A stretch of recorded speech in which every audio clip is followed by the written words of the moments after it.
Can we give it up to Gene Bajlan on the show that he is He's just killing it with thumbnails? He's getting it. He's knee deep in thumbnail perfection right now.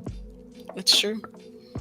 Like anyone that's listening to this show, watch the show for the Gene Bajlan thumbnail, because the audio only thumbnails I do, they pale in comparison to what Bajlan is doing right now. You gotta use his. Well, it's too much to do and resizing. You stop it. Oh, you stop it. Oh, you men.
Host Jason Miles, and welcome to our bi-monthly streams with good friends Matt and David over at Left Reckoning. Matt this week is on break and won't be joining us, but we have an informative show for you planned nonetheless. Also after the show, if you're a patron, we'll be going into the champagne room to take some calls on what you guys have to say about this primary season, your feelings on the wins and defeats, and where you think we go from here. Real quick, a couple of things before I bring in the fellas. If you haven't done it yet, please hit like, subscribe, and of course that notification bell so you're alerted whenever we go live. For those of you that are subscribers, thank you for your continued support. If you'd like to wear your support for the shows featured today, then let the people know with TIR merch. MT, can you pull up the merchandise for people to see? Can you show them the dope mouse pad with Pascal Robert's smiling face? The only time you're going to get a picture of Pascal Robert smiling. People think that he's mad during the show. It's just he refuses to smile on air for the people. He's like Black Dynamite. I am smiling. Did you show him the mouse pad? Did you show him the mug? Also with Pascal's smiling face. Go to work. Here with a smiling black man and Cuba on your mug, and have people go, who the fuck are these people? Please do it. Be different. Think different. Who was that? Was it Apple? Think different.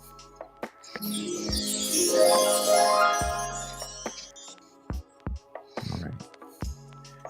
With the midterm elections in the rear view and some races and mail-in ballots still being counted, who was the real winner in this election? Were the pundits and polls correct? Did Dems get slaughtered like many had been predicting? In SF thought to be the bastion of progressive politics, it looks as if centrism was the victor. Has the blight of open-air drug markets and public homelessness defeated the progressive energy that was so thick in the air amid countrywide protests to defund or even abolish police? Mm-hmm. Is the idea of the transformative district attorney now out of vogue with the voting populace? From an article in the SF Chronicle. Tuesday's election capped off an unprecedented year at the polls in San Francisco. 2 recalls and a special election to fill a vacant state assembly seat awarded Breed the power to appoint 6 officials who then ran for election for the first time to keep their seats. Breed's appointees who won or appeared likely to win Thursday included the district attorney, a community college board candidate, a city supervisor, and 2 school board candidates. A third appointed school board candidate held a close lead over another opponent. District Attorney Brooke Jenkins declared victory Wednesday, leaning into her strong lead, although 100,000 votes were still left to be counted. Breed also supported 8 ballot measures, opposed 6, with most seeming to go her way as of Thursday. It's looking good for the city, Breed said Wednesday while on a shopping trip in Chinatown to highlight local merchants. What people are saying in this victory is they want San Francisco to work. Early results reflect the growing power of YIMBYs and tech in the city and show moderate candidates are appealing to fed-up San Franciscans, with the mayor now facing another year in office because of a change in election timing that also passed Tuesday. She'll serve until January 2025. Can you believe that? January 2025? Voters will look for her to address open-air drug use and overdoses, bring down property crime, tackle the housing and homelessness crises, and ensure schools run well. But even with allies in key offices, the mayor faces practical hurdles to delivering results. Clearly, the mayor had a good night, said Corey Cook, a political science professor at St. Mary's College in Moraga. To some extent, this is the easy part. The hard part is governing. Breed still faces the trifecta of addiction, homelessness, and mental illness that contribute to complaints about street conditions, complicated issues with expensive solutions that local officials argue should also come from outside the city, including changes to state law and federal aid. Similar to Jenkins' recalled predecessor Chesa Boudin, Breed and the district attorney have no magic wand to fix crime, but will likely be held responsible for rates despite some forces outside their control, including judges and the economy. Breed must also confront a struggling downtown and mass tech layoffs that pose a long-term threat to the city's budget, meaning spending cuts could be on the horizon, unquote. I don't believe these issues are endemic to San Francisco. Los Angeles is facing a similar situation. New York elected a tough-on-crime mayor in Eric Adams. I've said before, I feel like we're headed into a 90s tough-on-crime moment. This one won't be defined by gangs and the violence that surrounded an influx of cheap cocaine. The boogeyman is poverty and its visceral effects on the demons. It's not drive-bys and crying mothers of slain children in the evening news. This time, it's property crime and people living in an RV in a residential street. What say y'all, the viewing public? What say the Thursday news crew? Let's bring them in, starting with my homie, my dog, my co-host. He is the man of the Mau Mau Hour. He is the Pascal Robert.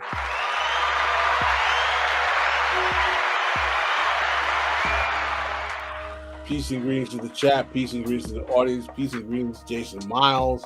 Powerful intro there, my brother. Some heavy words. Thank you. I'm working on these intros. Also coming all the way live from a secret bunker somewhere in central-ish, eastern-ish Texas. He says Austin, but it's really not Austin. Don't believe that.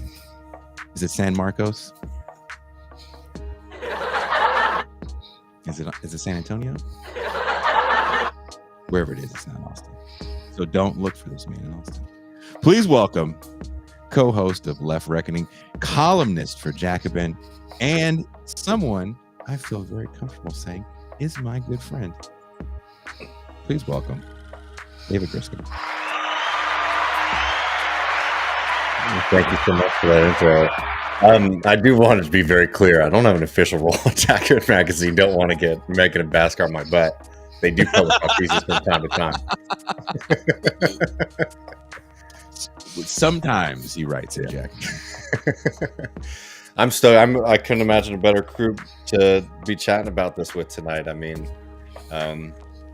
most of the midterm commentary has been pretty boring from folks. So I'm excited to hear what y'all have to say. Well, someone that's going to help us with this commentary is also a very important part of this show. She is the faceless voice of reason. She is like a sister to Pascal and I.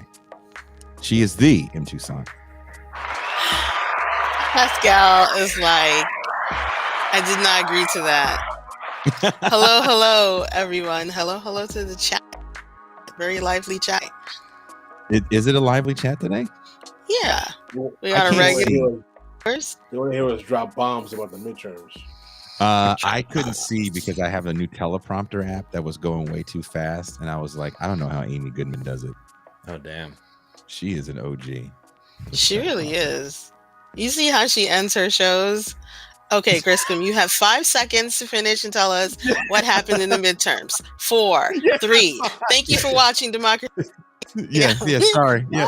Does she still say wear a mask? Wish everybody happy birthday. Oh, before I even pivot to the questions, I do want to send 2 huge TIR family member birthdays. First and foremost, Jean Valjean's baby daughter just turned a year. I cannot believe it's been a year since V has been born. Oh my goodness.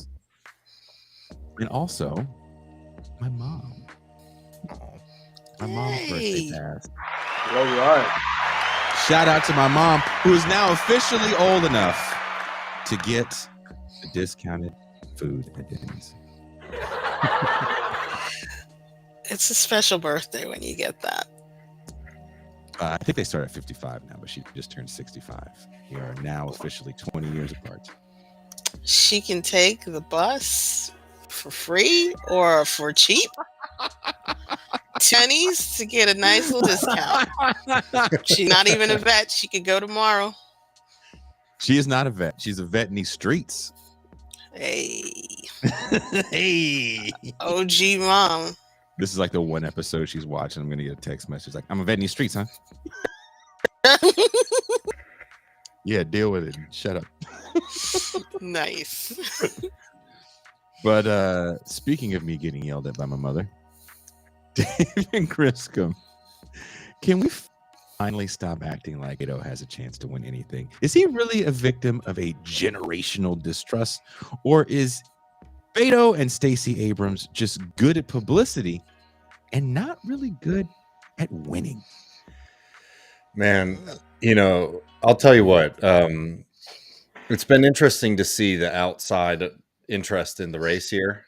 During this election cycle, everyone knows now what the final results were, that Beto lost. But what's really fascinating is Beto broke fundraising records here for a Democrat. While Abbott still has a larger war chest, because that's Abbott's favorite thing in the world, is raising money. And but Beto raised something like $77 million, which was pretty significant for this kind of race. But what's really fascinating is when you compare this race 2022 to 2018, where Lupe Valdez is somebody who y'all don't know, most people don't know. Beto barely outperformed her, by maybe something picked up 0.5 or 1% of the vote. So with all this money, with all this attention, there wasn't that much of a difference when it came down to the final vote total. And I think it's very fair to look at Beto as a candidate, but I think more importantly is looking towards the Democratic Party strategy, right? That there's a clear ceiling. Beto raised a lot of money, but a lot of the money was out of state donations, for example, which I think sort of shows, some of the major hurdles that any kind of statewide Democratic Party campaign has. I mean, for people who don't know, Texas used to be a very solidly Democratic state.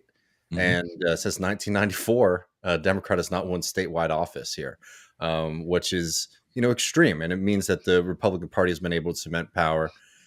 I talk a lot about this, so people can maybe check out other videos for more in-depth version of this. It's a little tedious, but it's important that Abbott has fundamentally changed the position of the governor of Texas.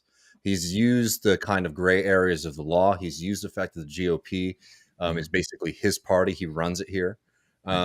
To be able to increase the power of the governor of Texas, which compared to other states is a very limited position, constitutionally.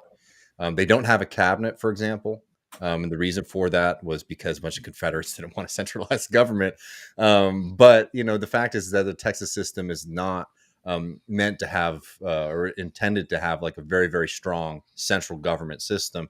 And Abbott hasn't won that through, popular outreach or anything like that. He's used that because he's willing to basically push up against the edges of legality, and he has a GOP that is uninterested in basically challenging him on it. It's pretty wild though when you look at everything that happened here over the past year or 2 years, right? You have the horror of Uvalde, you have the abortion decision from the Supreme Court, and then the ban here. Can I stop you for 1 second, David? I hate to interrupt you. You're on a roll, and I feel like I'm being a doucher, but I do want to ask you this from someone that actually lives in state. Mm-hmm.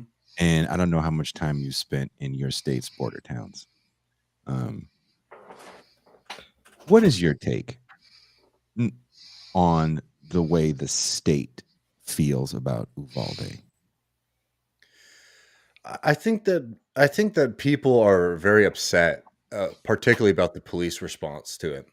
But there's two aspects to it, right? There's like the front. I mean, because it's unacceptable. The more that you read about what happened there with DPS, it's really unbelievable.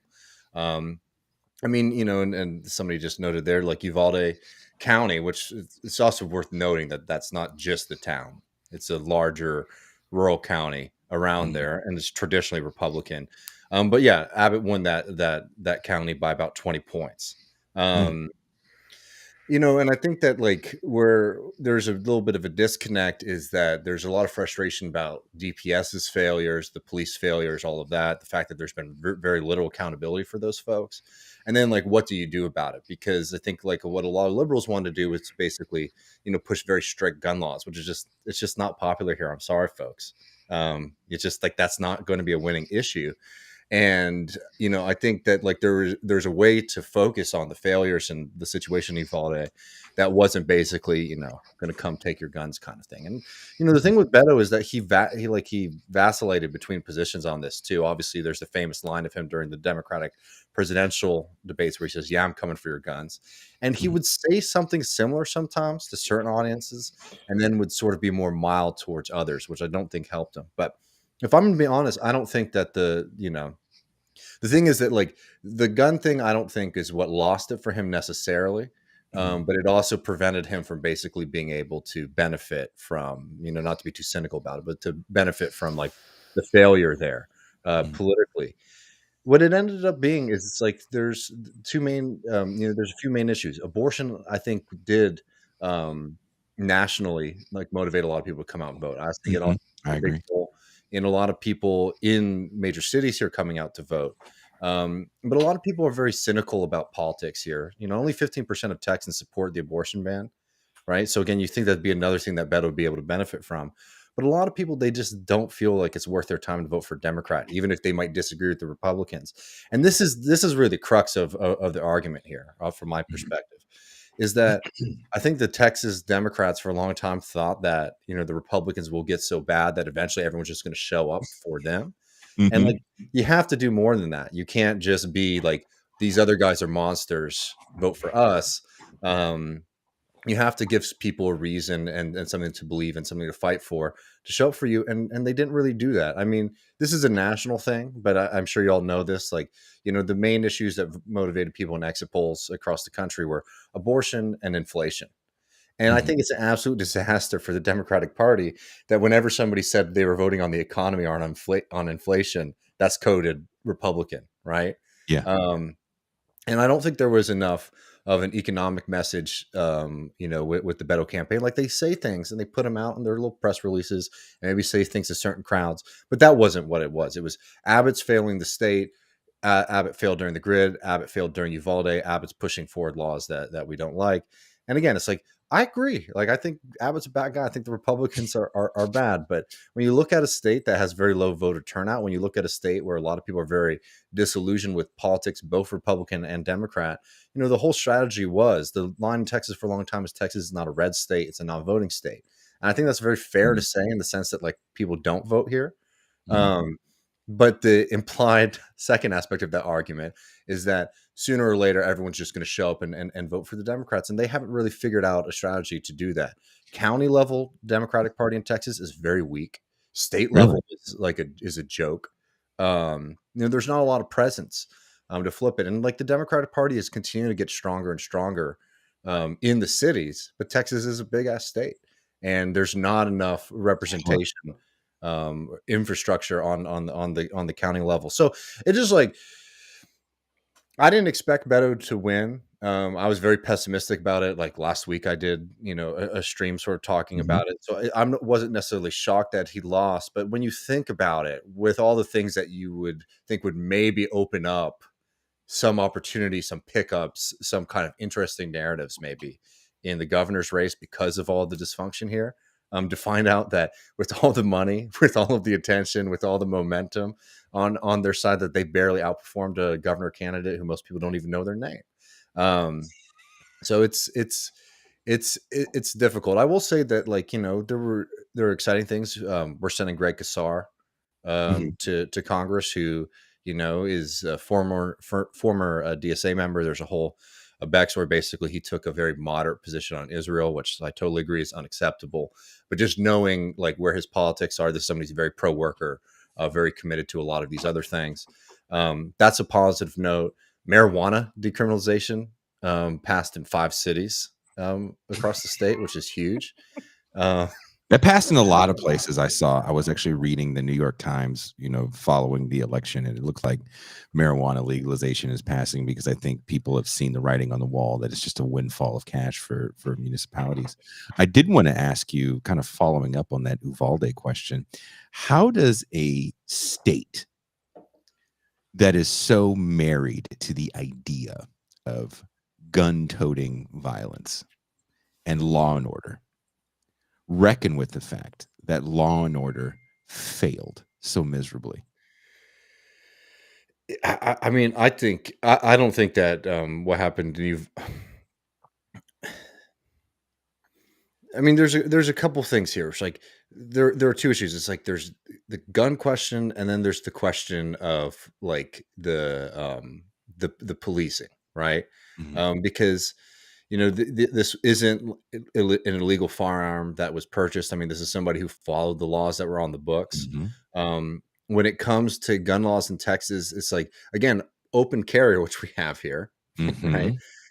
Which, by the way, like some of the first, like, if this is going back to traditional Texas values kind of thing. It's like, no, man, like the first laws that were passed in Texas were like restricting guns and knives in public places, because it was like the Wild West and they didn't want people carrying around There's guns. still signs on like bars, like, please leave your gun in the car. Totally. Yeah. And, the thing that's fascinating about the gun stuff here is that, the police departments really have lobbied against, the open carry in particular, because it makes their job harder. I think that at the end of the day, I think that people not wanting Beto to come into office and basically take a very hard gun stance prevented some people who they might have been able to win from showing up for him.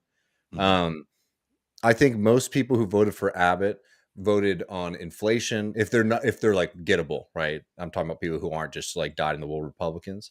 They voted for him on inflation and on immigration. And, on immigration too, it's just like, I think what Abbott is doing is absolutely disgusting. I want a much more humane policy when it comes to immigration. But I think a lot, like it was vague from the Democrats about what they wanted to do about people coming over the border, right? Even if the argument is that it's not a threat, right? And we should go back to a more traditional Texan border, which for a long time, the border was very porous, which meant that people came over when there was work and they left when there wasn't work, right? Now it's a hard border, so you come over and you're not leaving because it's just too arduous and difficult, right? And I bring that up just to say that, like, when I say that, like, I think that they failed on their immigration messaging, I'm not saying that we need to like mimic the right and be like, we're going to be hardliners on the border. But I think there was a kind of like, we're just not really going to get into that kind of thing, which I don't think is, that's just not a winning argument. So, it's tough because, I live here. This is where my family is, all the people I love, and it's scary. I mean, the abortion thing is horrific. The increasing violence here is very worrying. And while I'm not a Democrat, I don't want to continue living under Greg Abbott rule, because he's only getting more and more hardline as he continues to win these, effectively like unopposed governor races.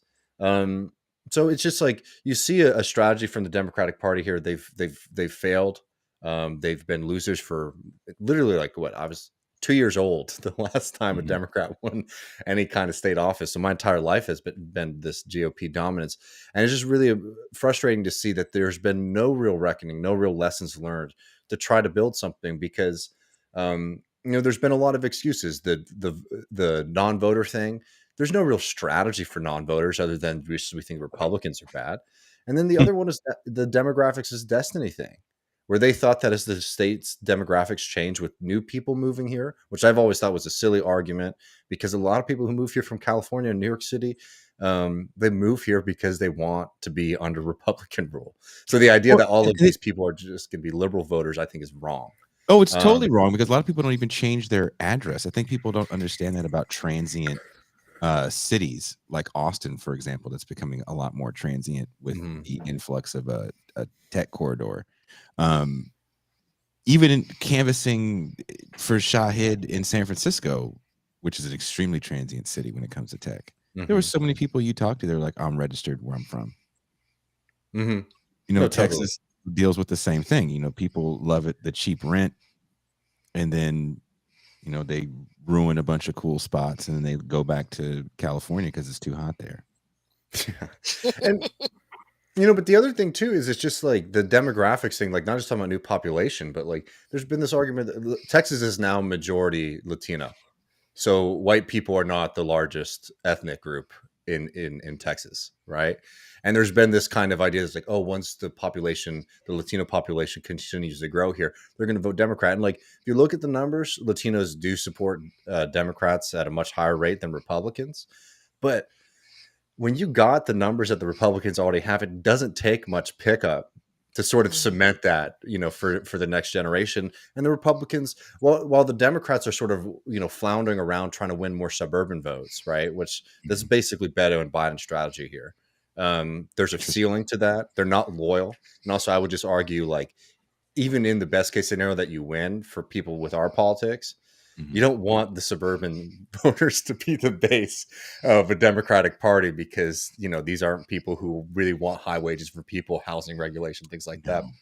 But also, like, the Republicans have been much more adept at focusing on South Texas. And, like, I think it's important not to give people the wrong idea that, like, the Republicans are dominating there and they're going to win there for generations or everything. But, like, they're making races competitive in places that they shouldn't be. And there was 3 big congressional races in South Texas that the Republicans were talking big on that they were going to flip. They ended up the 3 big ones. The Democrats won 2 of them and the Republicans won 1 of them. And that was the district, in fairness, so it's very gerrymandered. But again, like, you got to be just picking up seats. You can't be playing defensive. And the thing that's really frustrating is it's Texas 15. Monica de la Cruz won that election against one of the more, like, kind of not Democratic socialist progressive, but progressive in the sense like pro-abortion, not a conservative Democrat kind of character. And like the DCC, the National Democratic Party, refused to invest in that race, while the Republican on the national level were bumping it. It was just like, come on, man. It's like, why? Because they get to say, oh, well, you guys shouldn't be putting up these lefty progressive folks, in these races. We need more Henry Cuellar's. And folks like that to win. I mean, that's, it's a self-serving kind of retreat from the Democratic Party. And I think it's not good to be able to give them the narrative that, the Republican Party represents, working class, Hispanic voters here. So, I mean, a real disaster basically is what the story is here, which has made me feel very alienated when a lot of people have been saying like, oh, well, last night wasn't as bad as we expected. I don't have it up to share with y'all, but Myra Flores was one of these Republican candidates who the Democratic Party did a kind of Pied Piper thing with, because there was a special election in that district. They let her win it with the kind of hope that, like, oh, she's going to show up and everyone knows she's crazy. And, in their defense, she did end up losing it. But I think it's a very dangerous game to play when you remember what the Democratic Party did with Trump, to start thinking that you can just bring right wingers and they won't cause trouble. Elon Musk supported her very passionately during the race. And just to show you like the state of the disaster of the Texas Democratic Party, Myra Flores tweeted out like one of the funniest tweets in response to her defeat, which was, "There's no red wave. And if you didn't vote, you have no right to complain. People didn't show up," basically like blaming the voters, which is very funny. I was giggling at that. And then the Texas State Democratic Party put that up as their banner image on their Twitter account. We're just like, this is not the time for y'all to be celebrating when you got smacked all up and down the state and you didn't lose a seat that you should never be competitive in the first place for Republicans. Like that's the mentality here. So it's not looking too good for them. But I will say, like, trying to be optimistic, like the progressives are continuing to grow in strength, and the real challenge is going to be dealing with the association with the Democratic Party, which I think is a big negative, not just with Republicans, but with people who voted for Obama and are really disillusioned about politics. So there's momentum, and then there's like big challenges ahead of people who want to do different kind of politics than status quo Texas State Democratic Party politics here. Pascal, what say you about that phenomenon? I want to ask you a couple of questions there. Do you think there's still a motivating force within the corporate Democratic Party faction to try to neutralize the progressives to their left on a national political level? I mean, I think so. I think that they're more worried about them than Republicans in a lot of places, right? I mean, like if you look at last night nationally, right? The squad, right? If we want to use like a loose, term for that, like they picked up 4 more folks that are going to join that block in Greg Casar, in Summerlee, in Pennsylvania, in Illinois, in Florida as well, right? And I think that they do see the progressive movement as a threat. They were blaming the progressives for their messaging I bring that up just because it's like, you can talk about how many Republicans are trying to like put that idea on other Democratic Party candidates. But when it came down to people who were on the ballot, who were running progressive elections, like they did really well last night. And I think the Democratic Party doesn't really want them to have the momentum that they do have. Right. What's interesting to me about the election on Tuesday night was that not only did the Democratic Party not want them to be the face of the party, but if you look at the demographics of the actual voter turnout, it was a youth-driven election, which illustrates why there's going to be a correlation between the voter turnout and the success that progressives had in many of the more liberal progressive districts. So if the allegation is that all of this lefty messaging, defund the police and all this other stuff, is costing Democrats at the ballot box and at the election booth, how is that the case when youth voter turnout is up? And basically it's the youth voter turnout that helped drive the fact that the Democrats didn't get shellacked when we were expecting massive red wave. I mean, we all know this, but like it's really ridiculous. Like, I'm not somebody who gets really worked up about trying to demand socials show up and vote for the Democratic Party, but like the accusation that across the board that movement is like not showing up for them, they're refusing to vote, etc., has just been shown to be false, right? And you can make a radical left critique, maybe that's a bad thing, but like the argument that the Democratic Party makes, that it's like all these progressives and Democratic socialist people are sabotaging the party because they want purity. I think you're very right. It's like the youth vote is like saving their ass right now.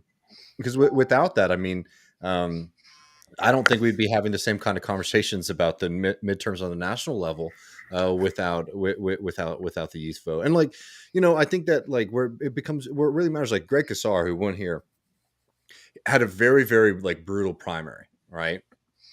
And then like it's one of those districts that the Republicans give to the Democrats in Texas as like a gimme, right? It's super gerrymandered. I think he won like 78% of the vote or something like that, right?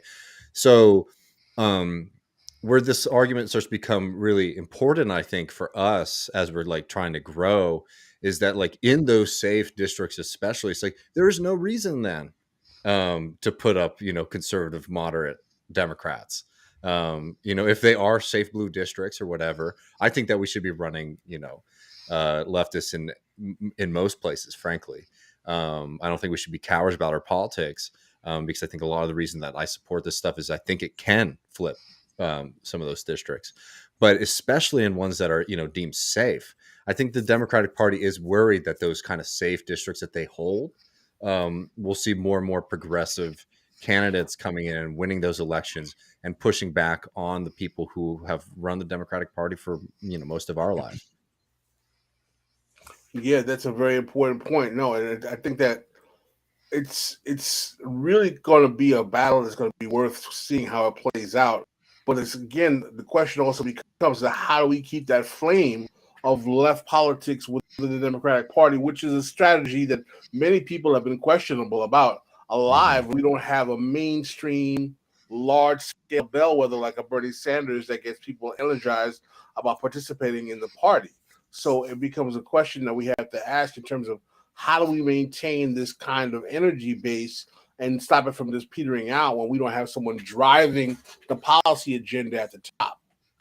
Mm-hmm. And we also don't have a grassroots movement at the bottom either. No. And I'm somebody who, I'll admit, I was a little hesitant about supporting Bernie because I was just, when Bernie was running the first time, I was involved in politics a little bit, but it was like being a socialist was like a kind of personal, private, little secret that I held for myself and my friends. Right. It wasn't political in the sense of like active. Right. I showed up to protest and I did things, but there wasn't a movement. Right. I was at Occupy anyway.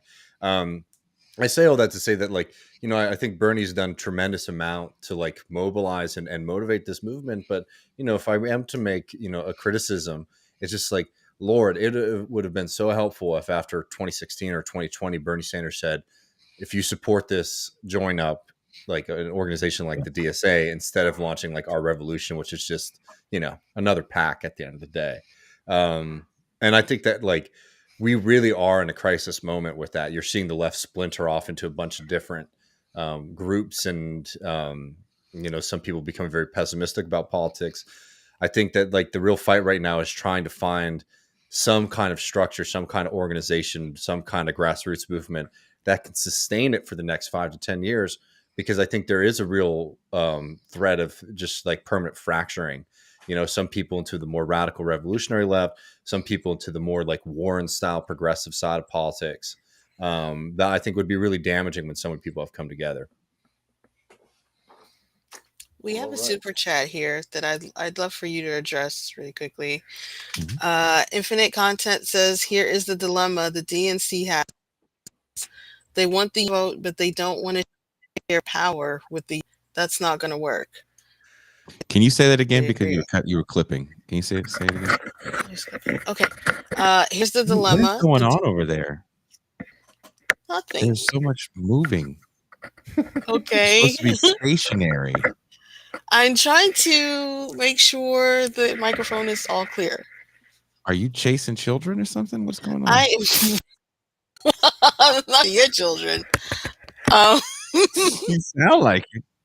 Just sit your ass. It sounds like you're making one of them black mom face. Actually, that's a mom face. I've seen everybody make.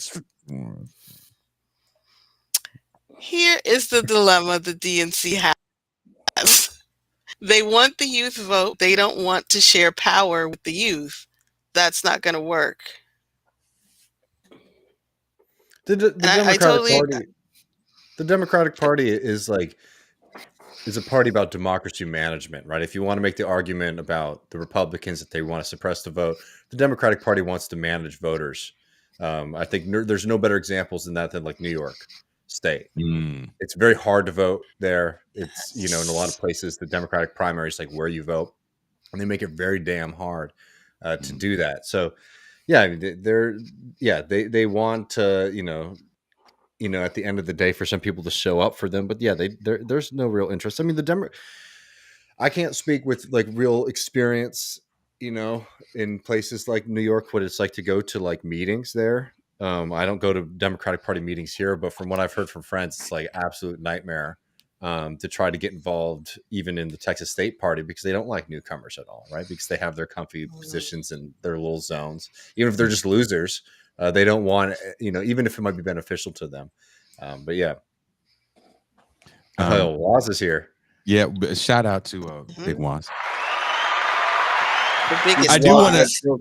I want to address this, and it's not an issue with Woz. We actually had a very fun Saturday show where we discussed a popular topic. I don't want to say, but YouTube is not letting us monetize that show.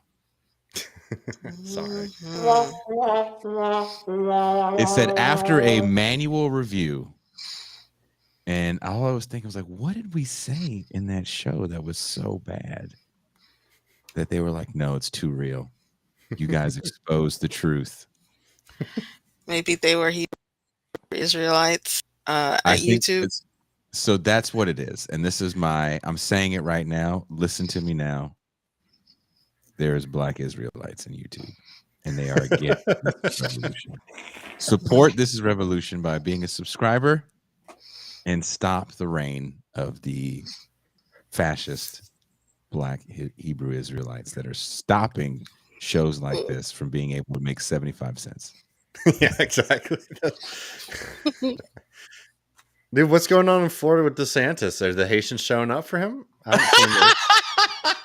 I mean, this is the question. Let me read this. Yeah, read it. Read it. Let me read this real quick. This is from Wani Lumbre. Pascal, please, for the love of God, tell those Haitians in Dade County to stop with the DeSantis love. Please. I don't think so much it's a this love from the Haitian community, because we had Haitians who ran for municipal elections in Dade County. For example, Marlene Bastien, who actually won.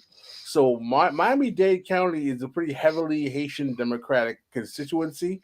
I think that you're talking about Haitians maybe in other parties, in other parts of like Palm Beach County, which DeSantis won as well, or further to the north in Broward. But Miami-Dade County, the Haitians pretty much are pretty dedicated to the Democratic Party. Not that I'm saying I'm a Democrat, but that seems to be the case. So I wouldn't necessarily blame them for the DeSantis win. I guess it's my turn to pivot to my area. I mean, I'm going to have to echo with what David had to say here in terms of the rather bleak turnout for Florida. Y'all saw what happened in Florida. Florida goes red hard for Ron DeSantis and Val Demings, who spent millions of dollars in that election to beat Marco Rubio. She got crushed in minutes. The election results came out, and she went nowhere. And what's more important to me is that what is one piece of good news that comes out of Florida, and I think we should celebrate, no easy victories, is that we have a 25-year-old Florida Democrat secures Generation Z's first House seat. Maxwell Alejandro Frost focused on issues important to many young voters: gun violence, climate change, abortion rights, and Medicare for all. Maxwell Alejandro Frost, a 25-year-old Democrat, won his election on Tuesday in Florida's 10th district over Calvin Wimbush, a Republican, according to the Associated Press. Mr. Frost will represent the Orlando area seat being vacated by Representative Val Demings. So what's interesting is that Val Demings, because she was running for Senate, had to evacuate her seat, but she had a progressive to her left, hopefully a DSA member, I think he is, if I'm not mistaken, take her position in the House. So that's a bit of a shot to the Congressional Black Caucus, and it's also one win for the progressive as well. But I think overall, the story that comes out of the state of Florida is that Ron DeSantis, who beats Charlie Crist by at least 15 points, is now secured his position as a major contender for the presidential election in 2024, because he has, the wind at his sails. He's a big time popular. He's the most popular governor in the United States right now. Very right wing, very reactionary. His closing speech stated that he was saying that, quote unquote, Florida is the state that woke comes to die. Damn. Yeah. This Damn. is what he's saying. Yeah. Where woke comes to die? Yes. Huh. Interesting. Can I ask y'all about on DeSantis? Have y'all experienced the DeSantis bros yet? Where are DeSantis, Where the bro? fuck did you experience that? So I mean, on like online thing, like I don't like this is anecdotal, so I don't know what this says about maybe his presidential ambitions, but man, anytime Matt and I have done anything mentioning Ron DeSantis on YouTube, it's just comments, bot comments of people just being like really psycho pro DeSantis, which is like I think that it's outstated like the role of like online right wing freaks, boosting Trump in 2016. But it has been interesting to see all these folks giving themselves a new great white hope in Ron DeSanctimonious over the past couple months. Waz says they banned cocoa butter in Florida, so he ain't never going.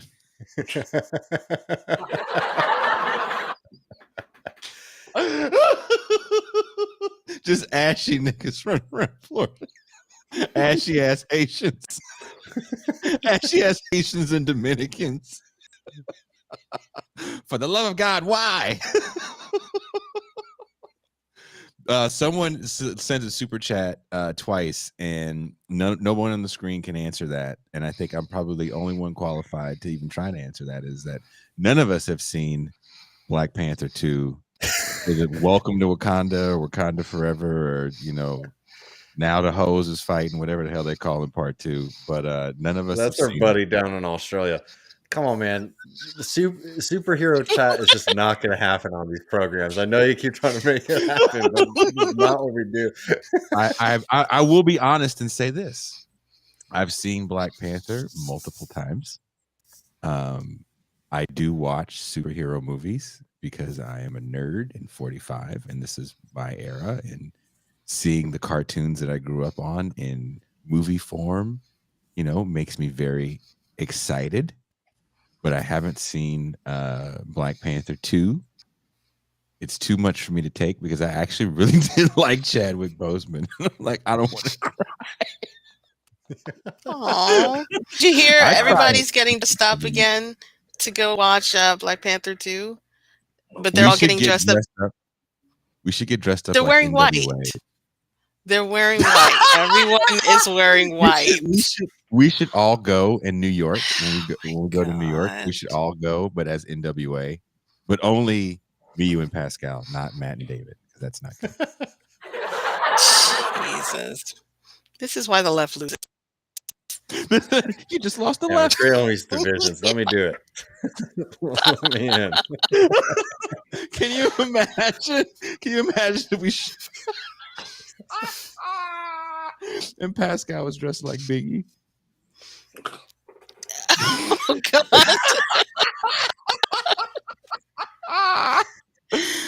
That's that. Look, if you guys want to go see Black Panther 2, do that shit and dress. Well, now that I said that, all these white people are gonna dress like Easy. He said I could. The black guy said I could. I do want to say this real quick, and then no, I won't say. I'll save it for the champagne room. I will just say Paul Prescott's in the chat too. Motherfucking Paul! I wanted to Hi, Paul. Some general conversations about the election, not just about Florida overall. But what's up with Pennsylvania? I'd love to hear what Paul Prescott had to say. Fetterman, man. Fetterman coming through in the clutch with a hoodie. A fucking hoodie and losing a debate. I mean, I think that, you have to ask yourself the question that if he hadn't gone through those struggles, I mean, we might have even seen like huge margins probably in his favor. I mean, I think Fetterman is excellent. I think it's worth noting, like, he's not necessarily a Democratic socialist or anything like that, but boy, like, that's somebody who is like a very organic kind of left-wing pro-worker candidate that I want to see a lot more of. Like, people sometimes get worked up about his like fracking answers where he says like he's not wanting to ban fracking outright. But if you listen to what he says there, he says we have to come up with a solution for all the people who work in those industries. And it's like, boy, I would much rather have somebody who's like thinking about what a green transition looks like for working people. Don't get me wrong, like, we got to get rid of fracking. etc. But like, you know, there are some people on the left and like in the green movement who will just say to, you know, people who work in the fossil fuel industry, 2 middle fingers, learn to code. And I think that's a disastrous strategy for winning, and also humanitarian level. It's like that's horrible kind of strategy too. So it's like I like where Fetterman's head's at, even in things where like I disagree with him like that. He's a big simp for Israel though, which is a little bit of a bummer. But we could give him a little bit of a pass for now. Who knows? Maybe he'll you just maybe lost the make a left. tactical decision. Telling people to go learn to code, that's very passe, you know. Very, you know, early 2000s, 2010s. So what do you tell people to do? We need to support the Green Deal. Oh, but like, that's what you say when you're like, oh, you're gonna lose all these jobs in this industry. What's the answer? They don't say learn how to code. What do they say? I don't know what they say. Green New Deal. You know what I hear people say now? You know what the hot thing is that I've seen? Because I actually do get all this right-wing shit from all the goddamn video intros I made, is go to work. There's all these jobs. There's too many jobs. Yeah. There's more jobs than people. Just go to work. And so we all know how great. So from people that I know, since I actually do talk to people not on the internet, one of the things that I've found is that when you're looking for a job, they want full availability. So even if it's a part-time job, they're like, so even if, let's say you do something on the weekends, like you have a job, you have a kid, whatever the fuck it is, you have something that you do on the weekends, but you need some extra money to supplement that. A lot of places like, we need all that availability. We need those Saturdays free. You're like, well, I work somewhere Saturday. Well, we can't hire you. It's like, bitch, it's Walmart. Yeah.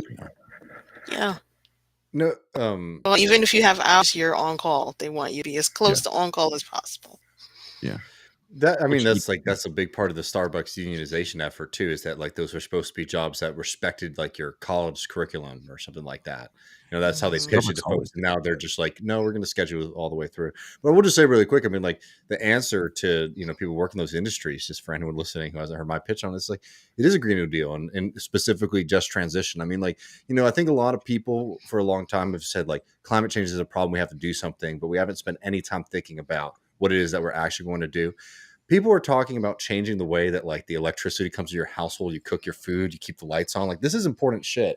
And I'm sorry, I would much rather have people who have been spending their lives producing electricity on a professional level, running and not just like, oh, we're going to give people some stipends for a short period of time, but saying y'all have expertise, right? And we want to utilize that. So you want that potentially in solar. I think an even better transition system is something like nuclear power, which, you know, doesn't have the same problems with intermittency, and also is something where a lot of those skills that people have in extractive industries, like there are similar jobs that it's a quick training program to get people into doing that work. So like the point is not just to say that like, you know, fuck you, figure shit out. It's actually like, no, you know, we need people like you who have been doing this critical work to make sure that the system functions, and we can do it. I don't know, like I know this is like my hobby horse, y'all, so I won't go on too long, but like it pisses me off that like, you know, people make this kind of false equivalence between like working people's dignity and like ability to feed their families and like a transition off of fossil fuels, right? When you don't have to make that choice. Like there is a program that will work to decarbonize our economy that also produces good results for working people. And, you know, people have gotten really pessimistic and nasty, you know, who basically want people's standards of living to decline. I mean, that's like the degrowth movement. And it's very frustrating because it's like, it's a false choice that is a really nasty thing. It's a false choice in the sense that like, we don't have to do that. I also don't think that the kind of nasty version is even politically viable. And we also have this one that's very, very attractive, which is like, let's give people good wages. Let's give people the ability to continue doing critical work in our society. And, you know, I think that a lot of people on the green movement and in the green left in particular have been really terrible on that. And I've been encouraged to see folks shifting on it, but isn't there some kind of complications when we say this, because there's different sides to this green movement, and we definitely saw some of those sides in a documentary that was, I think, produced by Michael Moore, but I don't know how much he had to do with it. Planet of the Humans, which really shits on the environmental movement as a whole, especially Bill McKibben. And I think we're both friends with Joshua Kahn Russell. And when I was in the Bay Area, I knew Josh. We'd hang and stuff. And he had some, opinions of that film as well. He felt it didn't tell the whole story. Nuclear energy. I just watched an interesting documentary about a movie called Stalker. I don't know if you guys are familiar with it. It's an old Russian film from the 70s. That's about a nuclear power plant, kind of a dystopian future. But, there's definitely some issues with the fallout of nuclear power, right? Like those things have to be built right. If not, we get 3 Mile Island, Chernobyl. It's still, I mean, when it comes down to it, though, it's still the safest way to produce energy. Like it's not even close when you look at like deaths per kilowatt produced. It's just like there is not a power system that doesn't come with certain amounts of risks, and nuclear is on the very, very low side. I think one of the things that's tough about it is that it's complicated, it's scary. We don't think about these kind of systems, and I think there's very fair criticism to make that the nuclear movement, for example, hasn't been able to present, the science and the facts to people. So I get that there's a lot of worries about it. I was very anti-nuclear power for a long time until I started learning about what those systems look like. But the fact of the matter is that, if we don't take this question seriously about what a transition is going to look like, we could get ourselves into, I mean, like, look, for example, what's happening in Europe, right? You've seen all of these, environmentalist movements like shut down nuclear plants. And, in the past 5 years, the amount of carbon that has been released in Europe because of the shutdown of all these nuclear plants in Germany in particular is equivalent to what is produced in half of Africa, the continent of Africa, right? That's just now being, carbon that is being released into the atmosphere because people are running away from nuclear power. I think that, like, when you look at modern societies that have decarbonized the most, it was those societies that started utilizing more nuclear power in the 70s and 80s, right? Like, if you're worried about the environment, there's a technology here that is there. The reason that you don't see more nuclear, by the way, folks, is not because it's dangerous or scary. Like, you think capitalists give a shit about that? It's because it doesn't have the same kind of profit opportunity as other systems do, particularly because the upfront investment in nuclear is very high, right? Very so high. Private investors are worried about investing in that, and it's just like, well, that's fine. That's an even better argument for what we should be doing, which is having state investment running these systems, like we do, for example, with like the Tennessee Valley Authority. But are we at a moment, though? And this is a question to you. And I know it's getting late, and you have things to do, and you need to move on. But in closing, I want to ask this question to everybody as well. Are we in a moment where the federal system can look to build that level of infrastructure? I mean, it seems too caught up in paying for foreign wars than it is for paying to seriously try to pay for that level of infrastructure. Because, look, David, I'm not trying to say you're wrong, because I don't know enough about nuclear power. I know very little, and I'm not trying to say you're wrong. I'm just posing my novice question. I mean, I think the point is we have a fight in front of us, because we have, serious climate destruction on the horizon, right? And there are two paths in front of us when it comes. I mean, there's a few paths, but like the two very probable ones are, a real movement that actually decarbonizes our society, and that's going to need state investment to do it properly, or we do a kind of ad hoc neoliberal individualist one, which is the direction that we're going, right? And that is going to be a system that is going to have very serious crises of intermittency, right? Because solar and wind, when the sun's not shining and the wind's not blowing, you do create these crises. And people talk about batteries, but the battery systems are not as functional as a lot of people believe them to be. So we do have this very real crisis where it's like, if we don't want to utilize fossil fuel, we're going to have to come up with something that has a very, very large capacity to be able to produce electricity. I think what we're seeing more likely than not, though, is Macron stuff, wage war on working people, increase the cost on people for basic things like energy.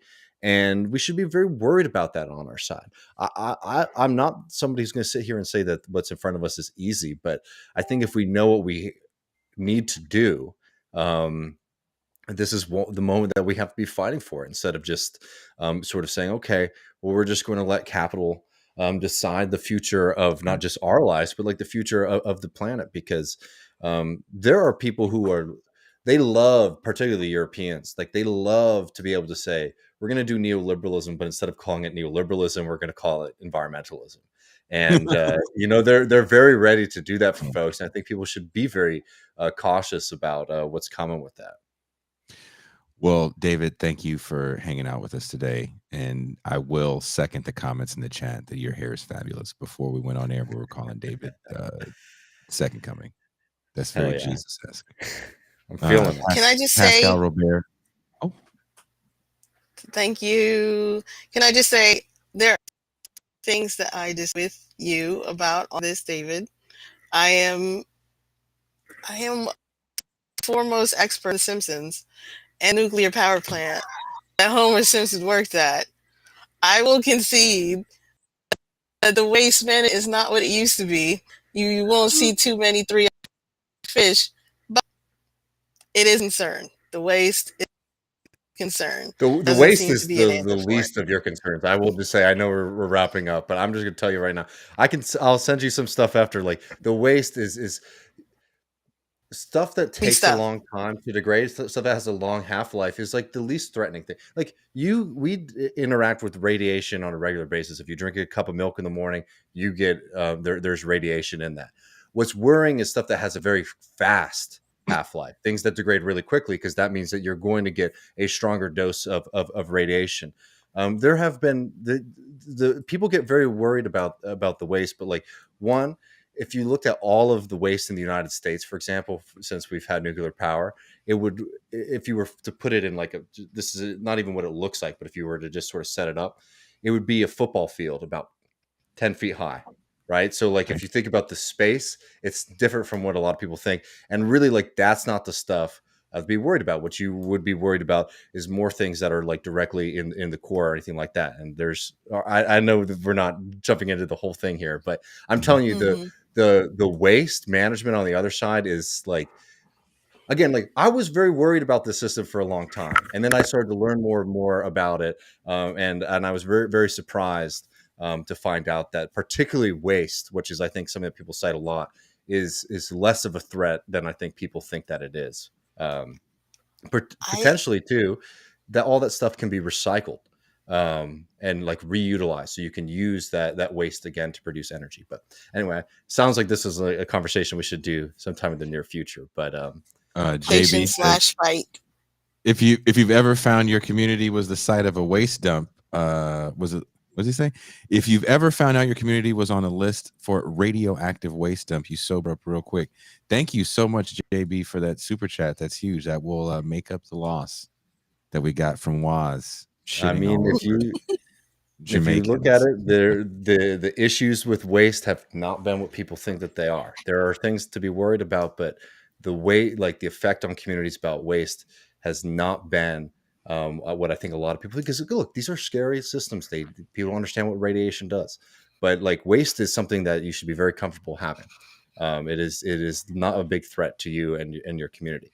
I understand people questions about politics and things like that. Like, do you want it? Should you have the ability to make those decisions? That's very fair. But scientifically, health wise, I'm telling you can sleep very easy. Look, I saw what it did to share. That's so good. Worth the show. What do you think about that, Jason? What do you say? this could be worth a show.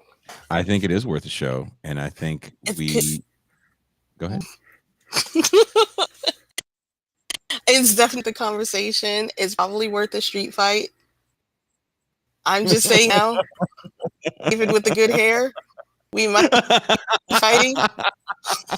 That might be a thing. Look, that happens. Without now, we have a movie for movie night. Now we could all watch Silkwood. There you have it. Have you seen Silkwood, Pascal? Years ago, man. I don't even remember it. A teacher made me watch. And y'all should also sorry, just really quick, because I saw Paul said this.